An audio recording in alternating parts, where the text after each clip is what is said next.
Hello there, everyone. TheAndrata here, and welcome back to episode 68 of our Enigmatica 6 Expert Let's Play series, where today we're doing a little bit of progression in Powah, some Nature's Aura, a little bit of everything, so let's get started. Welcome back, my friends, to another wonderful day here in the world of TheAndrata. And yes, I'm still counting this as day. The sun is out somewhere. It is becoming night, though, so we're going to do our traditional go to sleep. Anyway, so in between episodes, I have done a little bit of work with some minor crafting, okay? Yeah, so let's go ahead and talk about that. So first things first, I went over to the end and I went and got ourselves our Hydrolux petal, right? In order to make our impure purple chalk, we need to have an enchanted petal, which requires a Hydrolux petal. Looked on the Discord, figure out where the heck you get this thing, and you get it from the Sulphur Springs biome, as you can see over here, Sulphur Springs biome, in the end. So set our nature's compass to that, flew over there, went and got ourselves a Hydrolux petal. They are a fairly rare spawn. They spawn in these little sulfur towers. I'd fly over there and show you, but I don't have a waystone set up, so I'd literally have to fly over there. Yeah, whatever. Anyway, so they're in these sulfur towers, and you have to swim to the bottom of them, and they'll be at the bottom growing out of sulfuric rock. And if you look over here, I have a sulfuric rock set up right there because I ended up getting a Hydrolux petal and a Hydrolux sapling. So I was like, great, we can plant it. Looked up how, planted it down here, and then I accidentally broke it. And when you break it, you don't get the sapling back, apparently. So yay me, don't do what I did. I don't know how to harvest it, but that's not the way. You don't break it to harvest it, apparently. Maybe it just shoots out Hydrolux petals into the world. I don't know. But yeah, it ain't that way, Chief. What is going on over here? Why are we jamming up here? All of a sudden, this guy's jamming up and spilling out into the world. What is your problem here, Chief? Oh, we're full. On what? You're not full. You literally... What? What is going on? You have an extraction. Why aren't you extracting? I don't understand. None of these are full. These hold like 30,000 each, right? Is that thing... No, that couldn't be stopping it from being able to extract from this. Did Pretty Pipes break or something? Like, I don't understand. All right, well, I'm gonna have to come back to this and figure this out. We're getting aura in this area, though. I can definitely tell that because we're getting particle effects on that thing. But yeah, I don't know what's going on there. I'm just gonna walk away from it and deal with it later. I'm playing single player, so entities on the ground isn't gonna affect me terribly too much, at least for now. Anyway, so, oh, and I thought I put all these things away. Just throw it away. Okay, so in between episodes, I went ahead and looked. If you remember last episode, we had left off and we were looking to craft our dimensional storage actuator, right? And in order to do so, we need a storage actuator base and a dimensional crystal matrix, and some will. So I went ahead and farmed up the will with our sentient harm spell, got ourselves a full petty tartaric gem. Great, bada bing, bada boom, we're good to go. And then I also went ahead and got the stuff prepped for us to be able to craft this storage actuator base, because it's fairly simple. Just a book of binding foliate, gold inlays, nebu ingot, other stone pedestals, all stuff that we've already done before. And then it's Zivius's spectral compulsion. Great, we have that ritual set up. We can do so fairly easily. So that's all that stuff here. Then we have our dimensional crystal matrix, which, again, great. We have all of the stuff available to do this, including our Book of Binding Ginny. It's fairly simple to craft. It's just green dye in a Book of Quill and Purified Ink. Easy peasy, lemon squeezy. Don't have to worry about it at all. Except for the fact that it requires Strigger's Higher Binding, which is a Tier 3 occultism ritual. In order to craft this, you have to, or in order to set up the ritual, you have to have impure purple chalk, which is the Tier 3 chalk that is from occultism. So we have the ability to make all this stuff. I have the enchanted petal here. You can see it here. I can make the enchanted petal, which would slot in right here, get us all of our stuff, except for the fact that it requires a tier 2 blood orb. We have a magician's blood orb and a master, so tier 3 and tier 4. So you may say, okay, great. What do we need to do? How do we get a magician's blood orb? Okay, fairly simple. Requires a mana tablet. Not too difficult. So we look at our mana tablet and we say, okay, living rock and rune of mana. All right, doesn't seem too challenging. Rune of Mana. We don't have any mana. We don't have any rune crafting going on, but we've been needing to get into it. So what do we need to do for this? Well, doesn't seem too difficult, right? Mana Steel, Mana Steel, Mana Steel, Mana Steel. Nope, Ingot of the Skies. Okay, so that's something slightly different, slightly lighter looking texture, Ingot of the Skies. We'll talk about that in a moment. Also going to require an Isis God Shard. Check. We got that. Mana Pearl. Okay, that shouldn't be too difficult, right? Also going to require basically a full mana pool to do this. We'll figure out mana in a bit. Whatever. Anyway, so if we take a look at our mana pearl here, we're like, okay, Moonstone, I have that. Bought it from a wandering trader underneath our mana pool. It's a catalyst. Drop an infused ender pearl in there, and it's going to get us a mana pearl. And then, wait a minute, though. Infused ender pearl, not just a regular ender pearl. Okay, what is this going to do? Oh. Okay. Really? All right. I see how this pack is turning out to be. Block of Dimensional Shard. I have the Dimensional Shards. That part's easy. Ender Pearl, we got it. Block of Crystallized Chorus, slightly more difficult, but not like ridiculous. We just need to get Ender Slime and Liquid Chorus, which we have both of. Like, we can do both of this. It's not going to be terribly too difficult to get this part. The difficult part here is going to be the 18 million forge energy that is needed to actually craft this darn thing. On top of the fact that we have nothing set up for Powah, so we need to get into Powah and get stuff set up for Powah. Yay. So yeah, that's that. And then that'll allow us to make our mana tablet. So if we go through that, don't forget, the Rune of Mana also requires the Ingot of the Skies. Ingot of the Skies is fairly simple. We can do a infused Sun Metal Ingot or a Tainted Gold Ingot. Probably go this route. This is an Arcane Gold put in our Crimson Altar to convert over to Tainted Gold with a Spirit of Calling into Ingot of the Skies. In order to craft this, we have to make an offering table, which is simple enough except for this Wild and Tribute part. I don't know how to do this. It's obtained by defeating the Wild and Chimera. See the Ritual of Summon. So we'll figure that out. And then it is Spirit of Calling, which is all of this stuff, which is a bunch of runes, essentially, and that's going to get us 4. Now, I looked through these runes, and none of these runes require anything like crazy other than, what is this? Aquatic Coral Stone infused. What is this? I don't know what this is. I just saw that. I don't like the look of that. Runes of Earth. We actually have 4 of these. I must have gotten them from as a reward from something. So that's taken care of. Rune of Fire. Fairly simple. We can make all this happen. And Rune of Air. We can make all this happen. Fairly simple. I have some Guster Eyes. And I went ahead and we had a Alex Mob's, we had a bottle of Guster from somewhere. It was in one of those chests and ate them. So I went ahead and planted that guy here. Also, we now have a rabbit in here because I happen to see that I had a rabbit in one of those bottles and a kangaroo. So we got them planted so that we can start farming their stuff. And so there we go. Guster Eyes. We're getting sand, kangaroo hide, and apparently we're farming the meat off of the kangaroo too. So that's great. So we got all that. That's easy enough. Tedious, but easy. It's the Powah thing that's going to be our challenge. So because 18 million RF is a lot of RF, it's a lot of RF. In order to get to that, we're going to have to get a energizing orb set up, which is all of this. Crystal glass, which, as you know, we've made before. It's fairly simple. Crystal glass, a machine frame, that's bog standard. Black ceramic tile slabs, fairly simple. It's white ceramic tile slabs surrounding a black die. We'll make 8 of those. And then the white ceramic tile is marl cooked up into white ceramic tiles. Fairly simple. We've seen all this stuff before. So I have all of the stuff needed to craft that in this backpack here, right? Good. Apparently I have some iron in my backpack too. I don't know where that came from.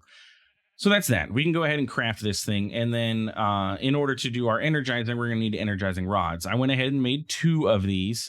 We had one already that we had made from a craft prior to this. I went ahead and made a second one. They're fairly easy to do, except for this Tesla coil is just a lot of micro crafting because it requires 2 HV capacitors. Each HV capacitor requires 2 MV capacitors.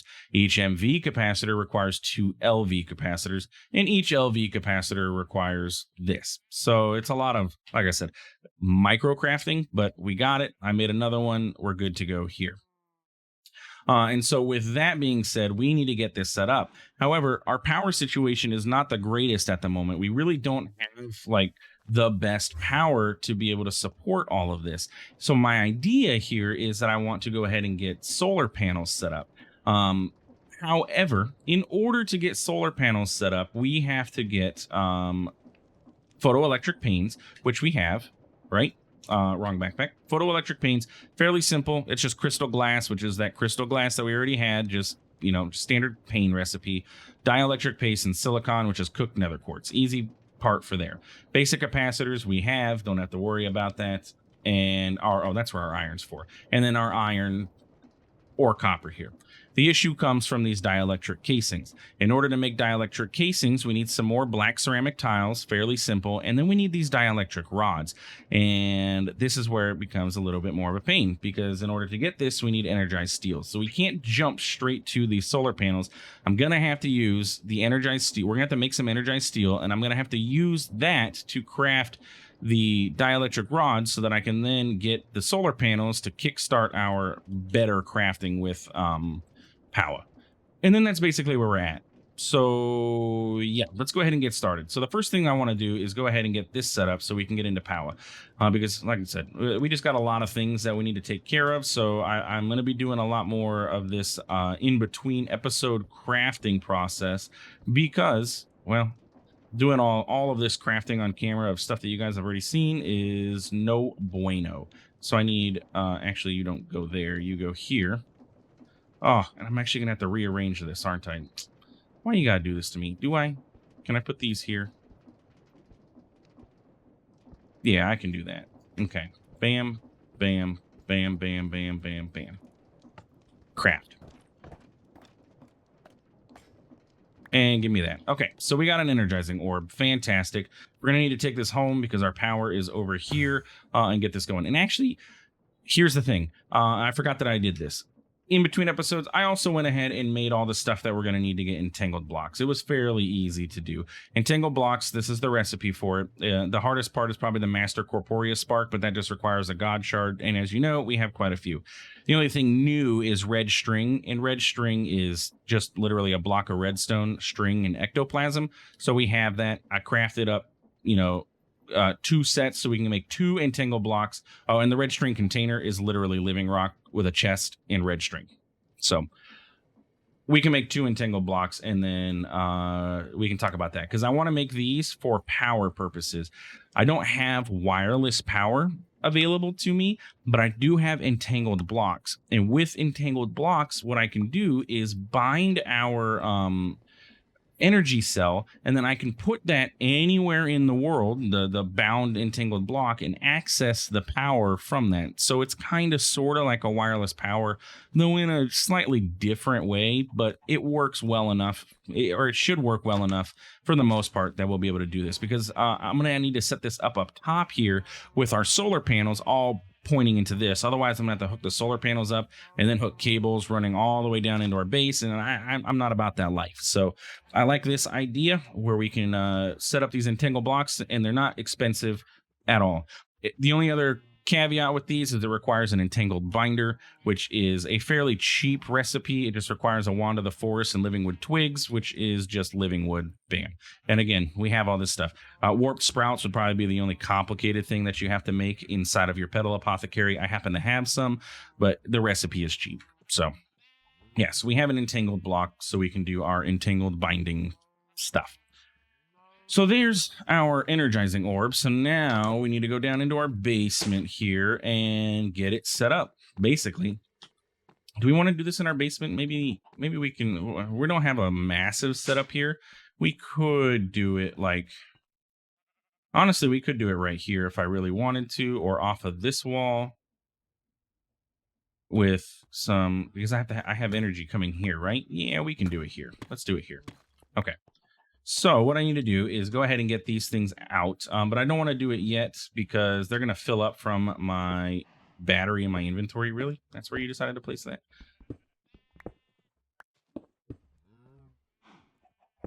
Okay. So we're going to have the energizing orb sit here. So I'm going to have that go there and there. Doesn't look the greatest, but it does the job. And then I need to click there. Bam, bam, bam. It works. So we can set our energizing orb down here, and then I can get our energizing rods, and I can stick them on here. They're going to fill up with power, and we can now energize stuff. And the first thing that we want to energize is frost steel and electrum.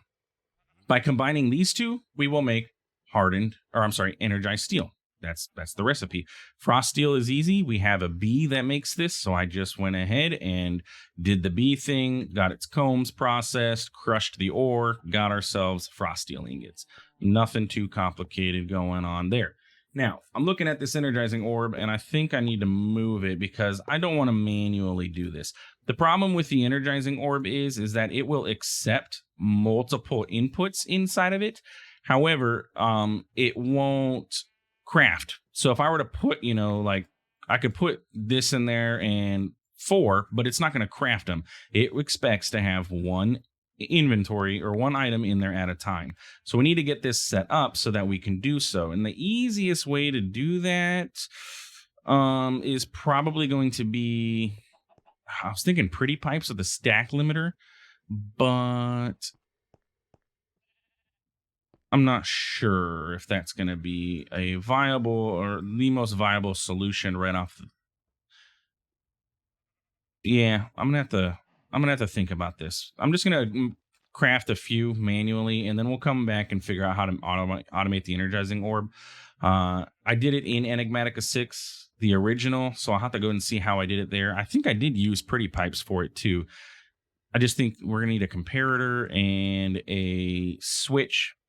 Because doesn't pretty pipes have like a redstone module? Yeah, something like that. That way we can say, hey, once because when crafting begins on this, it'll output a redstone signal. So we just need it to pulse when the crafting signal is done. We can have it insert a new set. I think that'll work okay. But I'm just going to manually craft some of these now so we can go ahead and get ourselves set up with our solar panels. So what do I need? I need dielectric rods. I want a total of 5 solar panels. So that means I'm going to need 20 total rods, right? And each one of these rods requires 3. So I'm actually, but it gives me 8. Great. 3 to 8. So I need to do this craft 3 times, which means I need 9 total energized steel. So I could do this with what I have now. I don't think I have any more marl, though.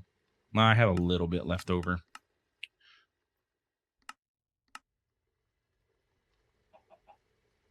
There we go. And then it is just smelting up the marl into the ceramic tiles. Like I said, it's fairly simple to do.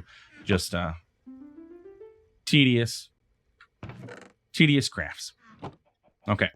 And then black dye. Do I have any more in here? Yeah.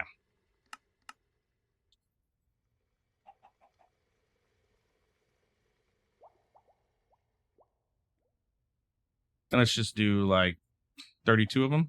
And that way we have some white left over in case we need it for anything else. And that's going to be that. We can go ahead and put this energized steel in there, and we should now be able to make the dielectric casing. So we're going to need 5 of these. So I need 10 vertical, 10 horizontal.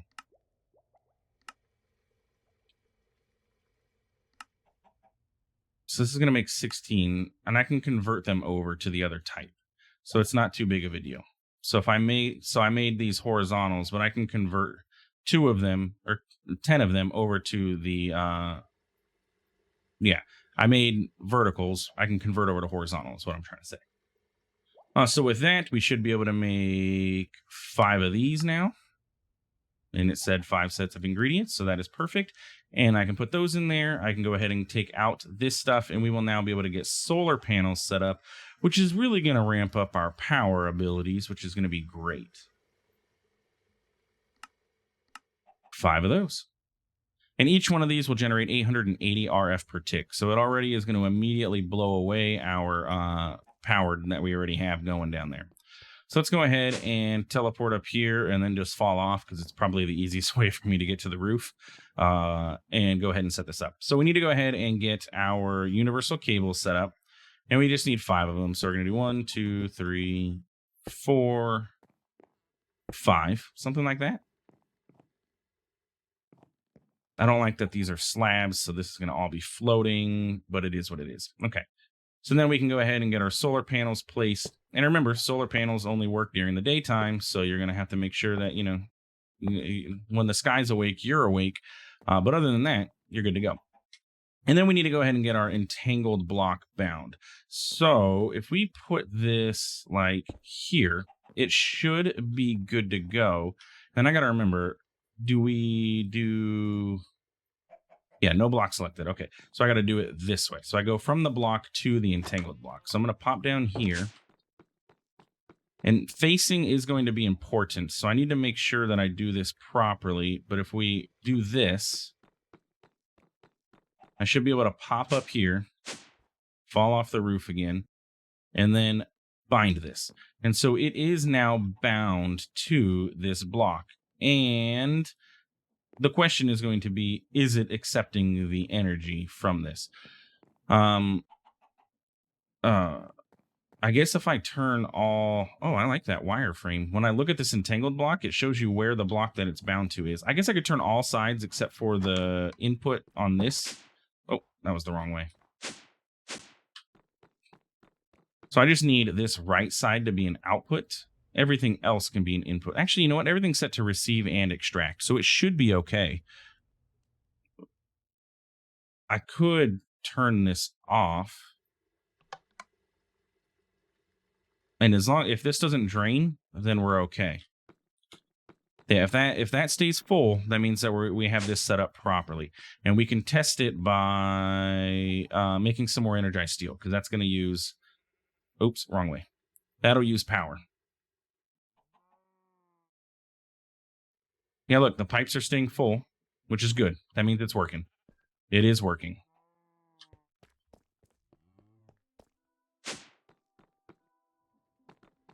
And you're full. Good.